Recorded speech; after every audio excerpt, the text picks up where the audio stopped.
Hey everyone, you're listening to my podcast titled Suchitra's Life, and it's me, Suchitra. Have you ever wondered how your life would be like if you had chosen a different path, be it career or choosing a different place to stay or a different person to be in a relationship with?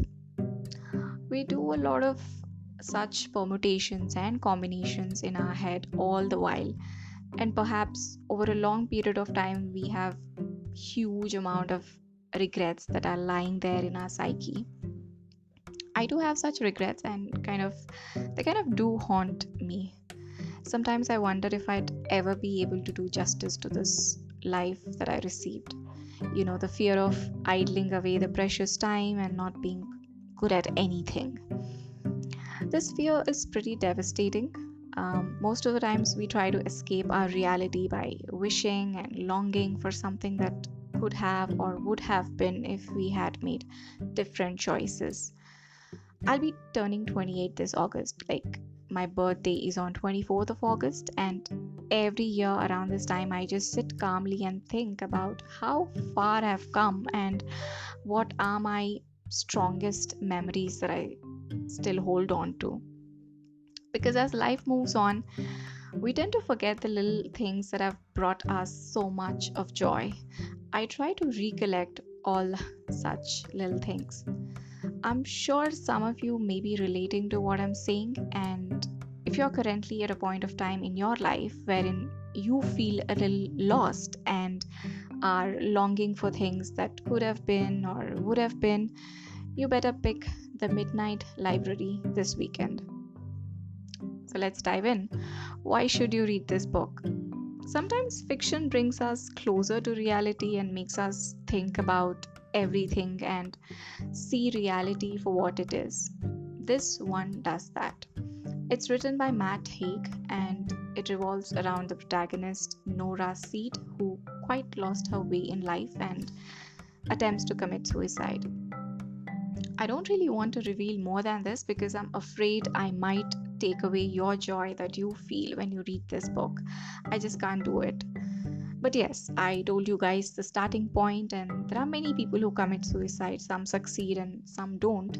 But with Nora Seed, she enters into a zone wherein she's in between life and death, a zone that she can't give a name to, which you need to read and find it out for yourself. What have I learned from this book?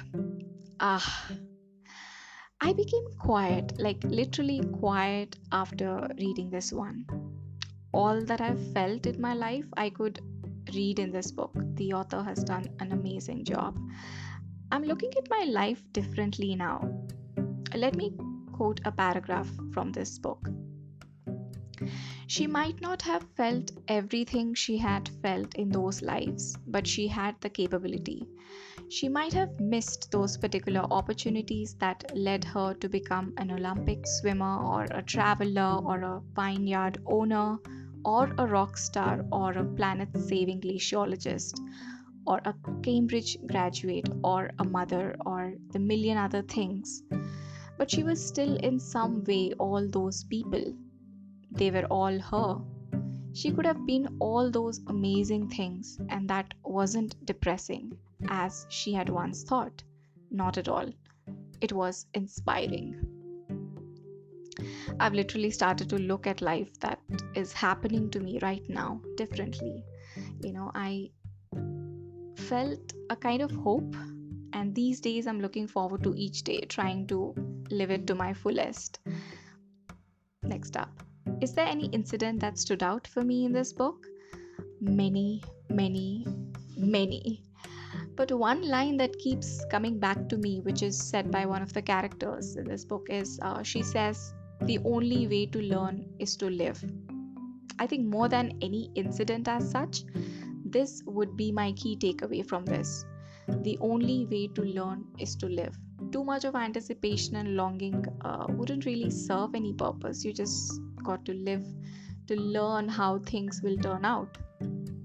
Until next time, take care and stay safe. And I truly, truly hope that you guys read this book. It's amazing, it's worth it. Bye.